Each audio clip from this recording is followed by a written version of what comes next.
Yanta Randemanjat, beaucoup d'attentes sur la cérémonie de présentation de vœux. La cérémonie de vœux pour le Nouvel An, organisée par le président de la transition, se tiendra le 9 janvier prochain.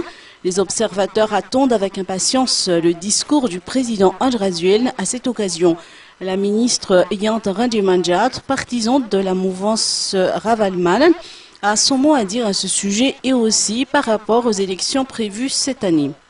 Si on devait raisonner logiquement, normalement on devrait dans son discours entendre ce que la SADC avait préconisé, à savoir la fin de la crise qui prévaut depuis bientôt 3 ans et on va entrer dans la 4e année, la fin de la crise à partir des élections qui devraient se tenir au mois de mai 2013.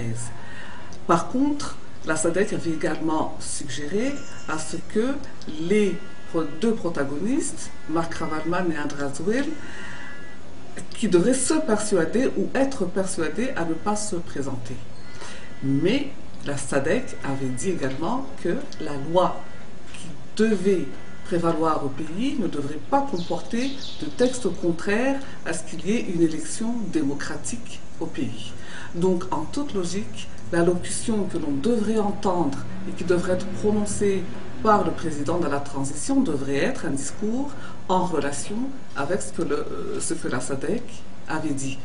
Mais comme un politicien français avait dit, gouverner c'est prévoir et prévoir c'est se tromper.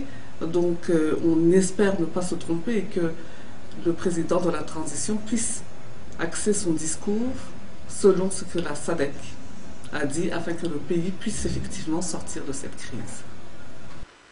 Comme nous le savons, l'ancien président Marc Ravalman s'est auto-exclu des élections présidentielles de cette année, alors que le suspense perdure du côté du président Andrazuel. Néanmoins, la mouvance Ravalman n'a pas encore proposé de candidat à ces élections.